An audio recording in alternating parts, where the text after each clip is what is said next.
পশুপালনের মাধ্যমে গ্রামীণ মহিলাদের আর্থসামাজিক উন্নয়ন ঘটাতে কালিয়াগঞ্জে ছাগল বিতরণ ও প্রশিক্ষণ শিবির অনুষ্ঠিত হলো। পঞ্চায়েত সমিতির সহযোগিতায় বুধবার কালিয়াগঞ্জের 10টি মহিলা স্বনির্ভর গোষ্ঠীর হাতে 10 পিস করে ছাগল তুলে দেওয়া হয় কালিয়াগঞ্জ ব্লক প্রাণী সম্পদ বিকাশ দপ্তর অফিস প্রাঙ্গণে। ওই ছাগল বিতরণ অনুষ্ঠানে উপস্থিত ছিলেন পঞ্চায়েত সমিতির সভাপতি হিরণময় সরকার, ব্লক প্রাণী সম্পদ আধিকারিক ডক্টর মানিকলাল সাহা। পশ্চিমবঙ্গ প্রাণী সম্পদ বিকাশ দপ্তরের অধীনে এদিন ব্ল্যাক বেঙ্গল নামক উন্নত প্রজাতির 6 থেকে 9 মাস বয়সী ছাগল বিতরণ করা হয়। ওই ছাগল পালনের মাধ্যমে মহিলা স্বনির্ভর গোষ্ঠীর সদস্যরা আর্থিকভাবে উপকৃত হবেন।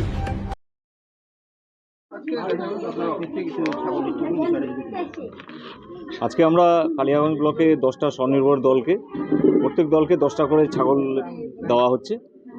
6 থেকে 9 মাস বয়স এবং ওজন হচ্ছে 7 থেকে 9 কেজি ওজন। ঠিক আছে, এদের কি এটা ব্ল্যাক বেঙ্গল গোট। এটা সারা পৃথিবীর মধ্যে বিখ্যাত ছাগল। 2 বছরে এগুলো 3 বার করে বাচ্চা দেয় এবং ঠিকমতো যদি পাঠাপাঠিটা নির্বাচন করা যায় তাহলে এগুলো কিন্তু 3-এর অধিক সবসময় বাচ্চা দিতে থাকে। ঠিক আছে, এদেরকে স্বাবলম্বী করার জন্য আমাদের ব্লকের পঞ্চায়েত সমিতির উদ্যোগে আমাদের কালিয়াগঞ্জ ব্লক প্রাণী স্বাস্থ্য কেন্দ্রের বিএলডি অফিসের মাধ্যমে 10টা করে ছাগল প্রত্যেকটা দলকে দেওয়া হলো। 10 জনকে আমরা মোট 100টা ছাগল ট্রেনিং, তার সঙ্গে আমরা বিভিন্ন ওষুধপত্র, ভ্যাকসিন, টিকা এগুলো দিয়ে আমরা প্রতিপালনের জন্য আজকে বিতরণ করা হলো।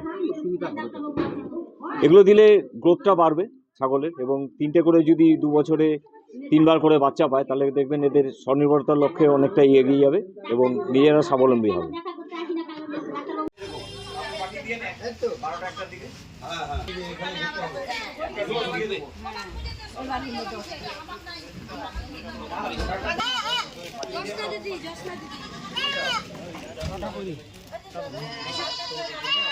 কি হয় তোমার ছবি?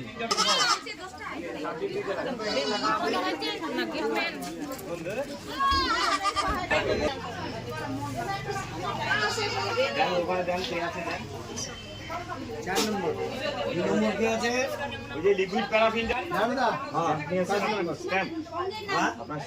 আছে কেন ঘরে দিচ্ছি।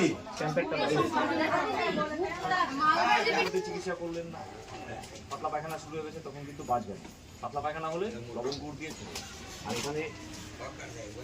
এখানে আমরা কিছু ওষুধ দিচ্ছি, এগুলো কি করে খাওয়াতে দিতে হবে, দেবেনি, সঙ্গে দানা ভুষি দিতে হবে। দানা ভুষি হয়েছে, ধরে রাখেন। জিপিএসে নিয়েছেন তো? জিপিএসে আমি আপনাকে সব পাঠিয়ে দেবো। জিপিএস লাগবে, জিপিএস। আমাদের ছবিগুলো জিপিএসে তোলেন তো, আমি হোয়াটসঅ্যাপে দেবো।